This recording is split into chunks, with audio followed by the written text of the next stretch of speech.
is just running that basic model again that we ran last week. It's a deep learning model to map, x squared to its appropriate predictions, or excuse me, our x data to y equals x squared. And what I've done in this case is I've actually built a model that has quite a few more hidden layers. Last time I think we used 2 hidden layers, 1 or 2 hidden layers. Today we're actually going to use 12. And I'm going to show you guys a way to monitor the progress or to monitor the loss function at different points within your network as you're going through the training process, and how to think about, or how to maybe identify where your model is accomplishing its best learning, right? The next thing I'm going to do is show you the hyperparameter tuning script, and then we'll look at the output from that hyperparameter tuning run. So first, let's go ahead and look at this pre-processing script here. So one thing I haven't really talked to you guys about too much is hierarchical data formats. So when I'm importing this package here called h5py, let me increase the size here a little bit. There we go. So h5py is a Python package that's going to help me read and write data in hierarchical data format. So that would have the file extension of .h5 or .hdf5. So I've included a couple of data sets, I think, in the GitHub folder that I've already pre-made for you guys. Or you could run this script and you could make another realization of that yourself. I've also, in all of these scripts, I put in a couple of new lines here to just be able to make sure that you're setting your working directory. You can actually manually set your working directory within Spider itself if you're using Spider as your IDE to run the code. Or I think it's never a bad idea to set the path yourself. And so what I've done here is I've defined a variable called main, and the value I've associated that is the string that representing the path of where I've actually stored this script, where I want to read things, where I want to write things. And then I'm using this package called OS to change the directory to that main directory. And you'll notice that, so if you guys want to run this code yourself, just keep in mind that you need to change this path to wherever you've stored these files, right? And one thing to notice is that you'll notice I have double backslashes in here. So when you copy and paste a Windows path, Windows paths use a single backslash in between each sort of directory partition. In Python, and I would say in general in most, I think, computer languages, when you use a backslash in a string, a backslash is would be, at least in Python, a backslash is a way of either, I think, identifying that you want it to break, or, it's a backslash is sort of a flag that a specific thing is going to happen. So you can, backslash F, I think, has a certain connotation. You know what I mean? Like the computer will read through that string, see a backslash, and say, oh, something is supposed to happen here. It doesn't necessarily identify it as just the character representation of a backslash itself. It's the call to escape. Yeah, I'm going to talk about that in a second. So the reason that I have a double backslash here is that I'm actually escaping the backslash, right? So I'm using the backslash as an escape character to say, no, I really do want a backslash there. I'm not just using an escape character or using some kind of code. The reason I don't want to say just escape character is sometimes you'll have a backslash in addition to another character that's a particular flag. So when you put in your own path, you can do either the double backslash or you can switch it to a forward slash. Up to you, just remain consistent throughout your path.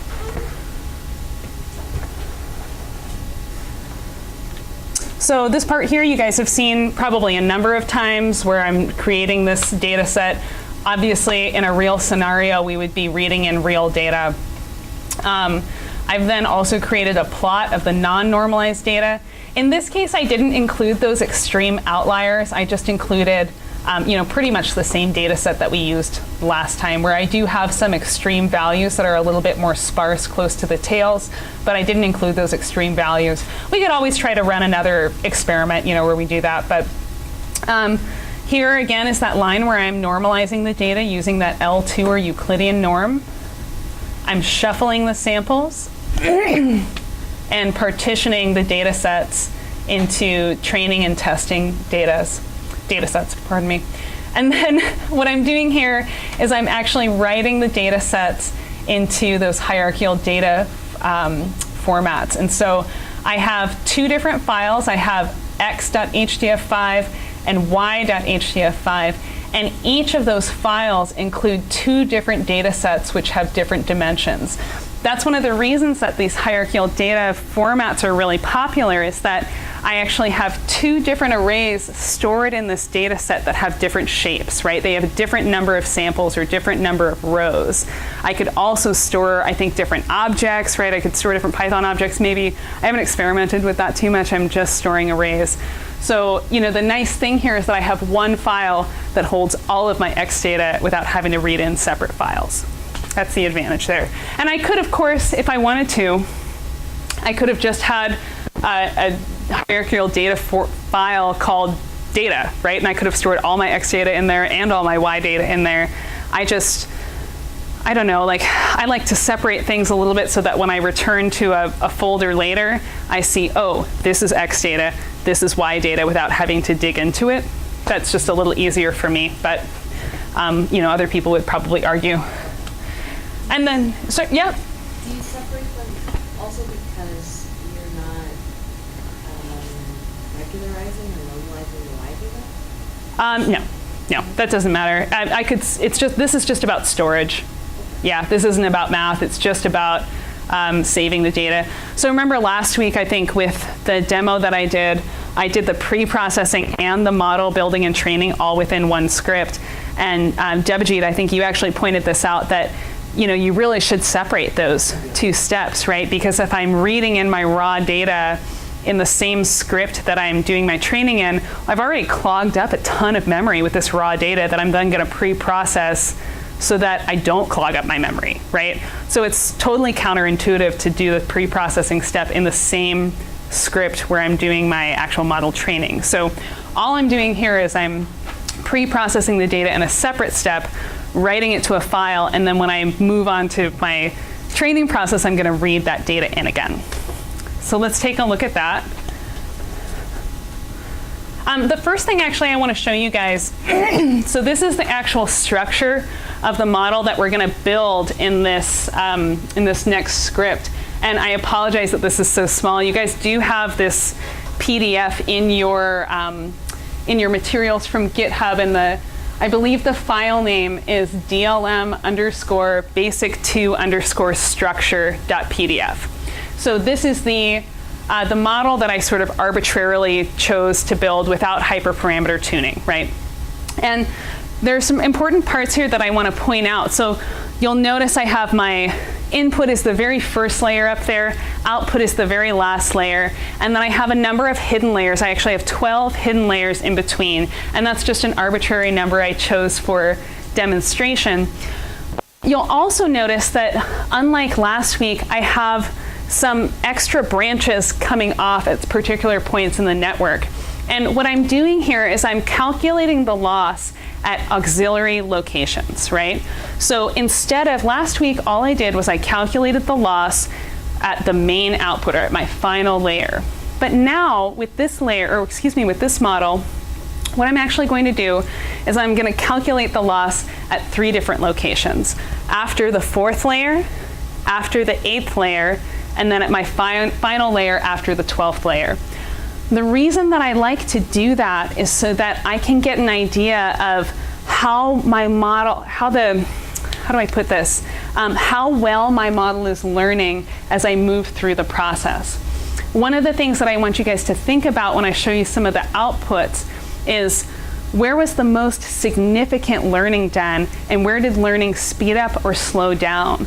Because that's going to give us an idea. This is a way to kind of get an intuitive sense of, when we're thinking about different hyperparameter configurations that we want to use during the tuning process. Sorry? Can you repeat those? Yeah, absolutely. Yeah, when we're thinking about different configurations we want to use during the hyperparameter tuning process,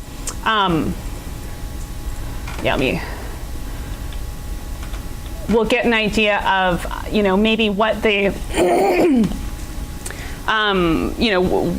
what the maybe number of layers, minimum number of layers should be to start at, what the maximum number of layers would be to stop at, some idea kind of like that.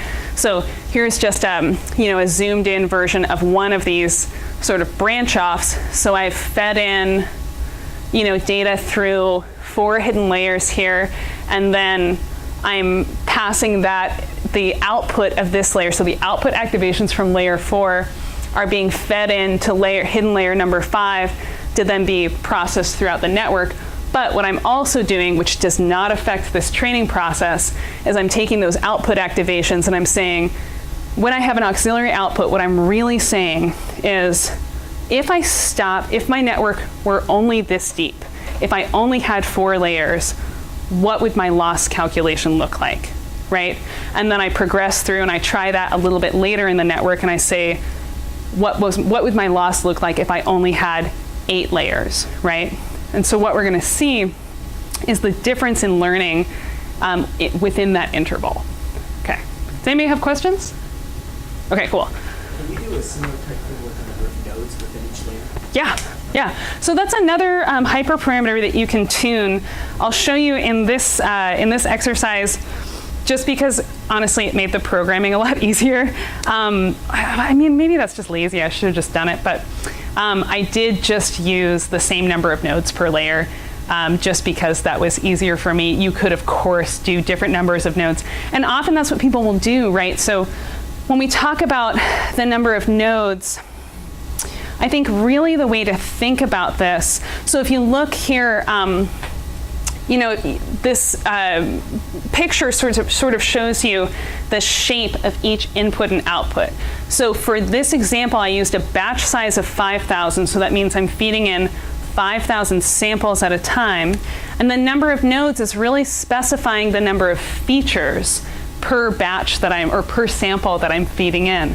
So when we're thinking about this, let's say you have some kind of physics-based model, right? You can think of the features as being individual parameters of that model. So if we have a large number of features, we then have a highly parameterized model. If we only have a few features, then we have, obviously a low parameterization for that model. And so, a way to, I think we talked a little bit last time about a latent space. So oftentimes what people will do with especially very, very large networks, I've seen this done a lot more with convolutional neural networks, but people will use a larger number of nodes on maybe the early and later layers and then condense that to a reduced latent space for some of their innermost layers of their hidden network. And I think that's a really smart thing to do if the optimization works out well to do that, because you're reducing the number of parameters that you have to optimize as you go through the training process. The more parameters that you have to identify, the longer that it's going to take that model to converge, right? That's a good question. Does anybody else have questions before I move on to the code? Okay, cool. I gotta watch time here because I took a long time with that presentation, but thank you. So here's the actual code that I wrote to do this. And you guys have seen most of this code before. It's essentially the same thing that I did last week. But let me just point out a couple of different parts here. So, actually, let me make this a bit bigger. So this is where I'm actually reading in those hierarchical data format data files that I wrote in the previous script, right? In the pre-processing script, I wrote that data to a file. I'm now reading that data in and assigning them to variables, right? So the syntax here, for example, would be open up this X data file, right? And then define the variable X underscore train as an array that's stored under this string name, right? So let's go back and look at that pre-processing script really quickly. Yeah. So here, I've said, when you're making this file, make a data set that we're going to store under the string name X, capital X underscore train, and put this data into it, which I happen to have saved under the same variable name for convenience and consistency. So then when I am loading that data in, I then say, oh, go get the data set that's stored under this string name and assign it to this variable, which of course happens to be the same variable. Now, I do want to make a side note here. The reason I'm using HDF files is that it's what's recommended in the Keras documentation. People who are, Python users will commonly do something called pickling, and I'm going to show you how to do that later, actually, with a hyperparameter output. So pickling refers to saving a Python object, so say a Python array or a dictionary that you've spent a lot of time building in your script, saving that as a file, and then reading that in later as the object itself. So the nice thing about doing that is that sometimes, like for example, I'll show you in the hyperparameter tuning run, what I do is I save the output of every single run to a dictionary, and then I pickle that dictionary to a file. And the nice thing about that is then if I want to look at the output from my hyperparameter tuning run, I don't have to actually perform the run again, right? Because it takes forever. I don't want to do it more than once, right? So then I can just load that output, and I can then go through and pick and choose the model, that configuration that I thought had the best performance. So let's take, whoops. Forgot where I was for a second. So the only, the only other difference here, I think, from last week is, of course, that, we only had 2 hidden layers. Here I'm adding quite a number of them. And you can see that after layer 4, here I'm just assigning my first auxiliary output. And then again, after layer 8 here, I'm defining my second auxiliary output, which you can see here's my first auxiliary output branching off, and here's my second auxiliary output branching off in that model structure document we looked at. And when you're actually defining the model itself, you do have to define all of your inputs. You can have multiple inputs as well. I didn't do that for this one. And you need to define all of your outputs. So here I've defined all of my outputs in a list. And it's important to remember the order in this list and to keep that consistent. So last time when we made predictions, we only had a single output, and so we got a prediction object that just had one prediction in it, right? This time when we make the predictions, the object that we're going to get returned from that function is going to have 3 different elements, and they're going to be in this order. So the 0th index of that prediction object is going to represent the prediction based on the loss calculated at my main output. The second or the first index is going to be the prediction based on the loss calculated at my first auxiliary output, and so on, right? So it's important to remember that order and to stay consistent. So here, as I mentioned, we're using the Attograd optimizer. It might be a little bit of overkill for this kind of problem. I'm also specifying a loss function of mean squared error. If you don't specify the loss, I think it just does, I think the loss is just linear. If you don't specify it, that might be the default option, but I'd have to look through the documentation. I almost always use mean squared error just for my particular problem because it's the metric that I'm interested in. I have a couple of callbacks here. And now I'm going to go ahead and fit the model. Now, notice here too that I have to, because I have multiple outputs that I'm using, I also have to I have to tell the model, well, train or compare each output activation with these data sets. So I have to, because I have 3 output locations, I have to pass in a list of 3 data sets to be able to train against, right? Or to make my comparisons against. Even if it's all the same data set, I still have to put in a list of 3. So that's another difference from last week. And of course, same thing with your testing data. And same thing when I'm making, or actually no, not when I'm making predictions. So here you can see, this is what I was talking about with that predict object. So what I'm doing here in this predict line is I'm actually taking my test data for my X data set, and I'm testing the model and seeing how well it makes a prediction. So then I'm saying, well, let's look at the metric that I want to use is mean squared error. So that I'm going to calculate the mean squared error between my first index or my 0th index in that predicted object against my, what I want to call my true data or my true y test values. And I'm going to call that the mean squared error from that final output, right? And I follow that same pattern with the first and second auxiliary locations.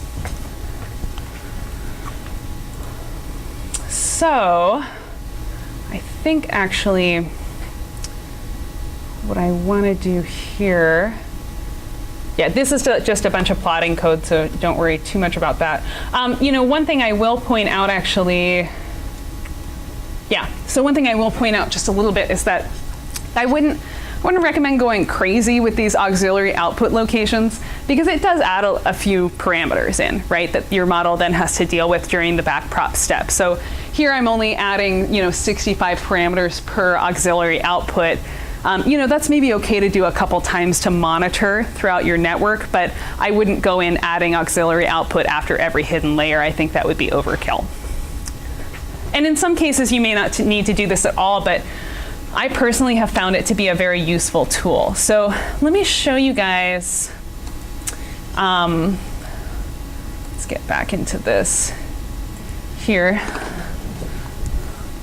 So this is what the output from each of those, or I should say, this is what the loss from each of those outputs looks like. So what I've done is I've recorded the loss over time at each of those output locations. So here in the upper left, I have the loss from my first auxiliary output. Up in the right corner, I have the loss from my second auxiliary output. And here in the center, lower center, I have the loss calculated at my final output after my 12th layer. So I think the important thing to notice here is the difference in slope, right? When I have a steeper slope in my loss function, that means that it means that the model was learning faster, right? At a particular location or at a particular point in time or at a particular epoch, however you want to conceptualize that. So I think the most important thing to point out here is that between my first and second auxiliary loss calculation or auxiliary loss points, I improved my predictions by several orders of magnitude just between the first and second auxiliary locations. So after the 4th and 8th layer, just within that span, I was able to improve my network by several orders of magnitude. However, between the second auxiliary location and the final layer, I had a much less significant improvement in performance, right? And so to me, what this is really saying is that, so remember my first auxiliary output was located after my 4th layer in the network. So what this is saying to me is that when I perform my hyperparameter optimization, using less than 4 layers is a waste of my time because I already know it's not going to get me the best output. And I also know, and again, this sort of depends on how accurate you feel your predictions need to be, right? But I also know that maybe using more than 8 layers might be a little bit overkill because it's not going to necessarily get me a significantly better prediction depending on the sensitivity that I sort of require, right? So what I'm going to do when I'm setting up my hyperparameter configuration is that I'm going to just do a bunch of configurations with anywhere between 4 and 8 layers and just try that out for my first run.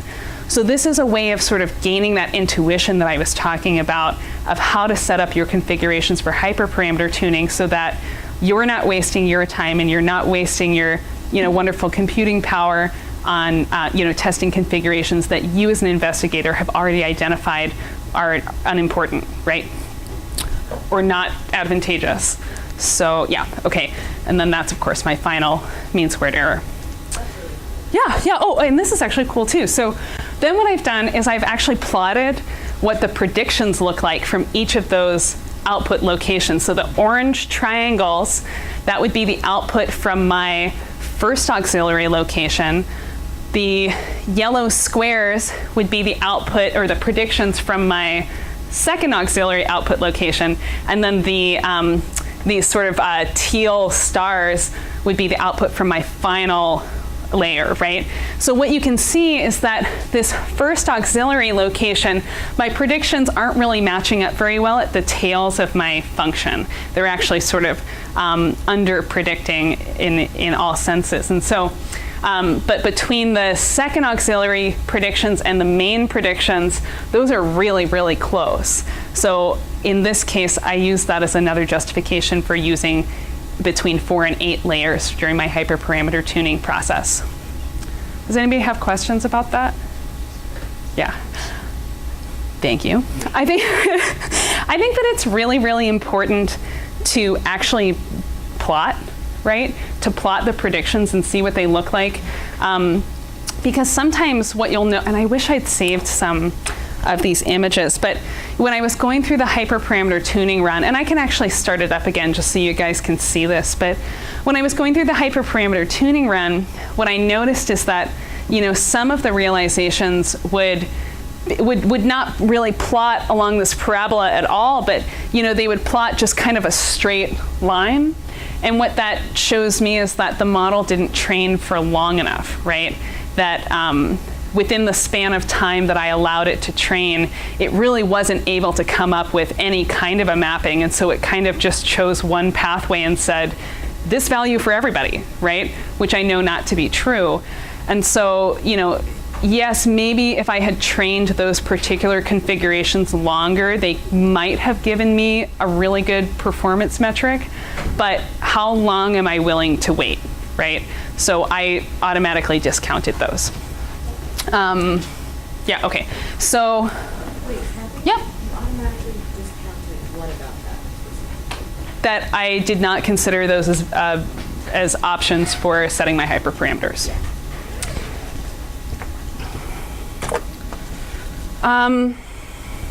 Okay, 20 minutes.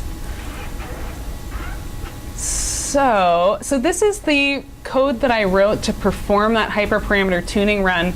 And, you know, it's really, really similar to everything that you guys have seen before. Again, I'm reading in those data sets. I am, you know, defining a couple of parameters that I'm going to use.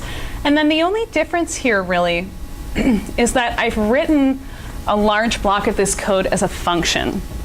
And I don't think that I've really talked about functions yet in Python. So let me just talk you through that syntax a little bit. So the syntax for a function is really similar to the syntax for a for loop, where I have a keyword for my control flow statement that lets Python know that I'm making a function. So in this case, it's def or def, lets Python know that I'm about to define a function. I then write the name of my function, open close parentheses, and I just comma delimit the arguments that my function requires. And so in this case, what I'm feeding into my function are the number of features in my X data set, the number of features in my Y data set. I'm feeding in my both X and Y training and test data, and then I'm feeding in some hyperparameters. So the number of epochs, the batch size I want to use, the dropout rate, the number of layers, the number of nodes per layers, and the current run that I'm working on. I forget why that was important to me, but it apparently was. And so what I'm doing here is I have created my main input layer. I've created my first hidden layer, and then I'm using an if statement here. I've applied dropout to that, and then I'm using an if statement here. So if I've passed in a number of layers greater than 1, I then need to iteratively create those layers, right, in the network. And so I'm going to do that during a for loop. So if the argument n layer is greater than 1, I'm going to build those other layers, right? So if it's 2, then I'm going to build 1 more layer. If it's 3, then I'm going to build 2 more layers, and so on. And then again, and in this case, I'm not putting any auxiliary output locations in because we already sort of did that monitoring, and it's not a necessary part of the training process. It's just a really good way in this case to gain intuition. So then I'm building my main output, my model, structure, compiling my model, fitting the model, actually doing the training. This history object that you get back when you fit the model, history.history will give you a dictionary of your loss over time. So that's really the only thing I want to get out of this history object. So I'm going to pull that out. Within this function, I'm also making my predictions, and I'm calculating my error metric, or my mean squared error. And this is, I also, when I ran this myself, I did some plotting so that I could actually view the results. I commented that out for you guys because, if you put it in there, you're going to get like 300 images created into, whatever folder you have, which could take up a lot of space. So if you want to see those images, you can definitely uncomment that block of code. And then here, the last thing that I want to do when I'm writing a function is let the function know what to return, right? So when I call a function, what I'm saying is I give you this information, do whatever is within the function to that information, and then give me the output. So here in this return statement, I'm specifying what I actually want to have returned to me after that function is run. So what I'm asking for is I'm saying, give me the dictionary of loss over time, give me the predictions that were made with the trained model, and give me the error metric that was calculated. Okay. And actually, I should have mentioned also, just like a for loop, I apologize for not specifying this syntax correctly. So just like a for loop, I have this control statement keyword. I define my function name and the arguments. I then have a colon, and every line beneath that I want to be considered within my function is indented by one tab. Okay.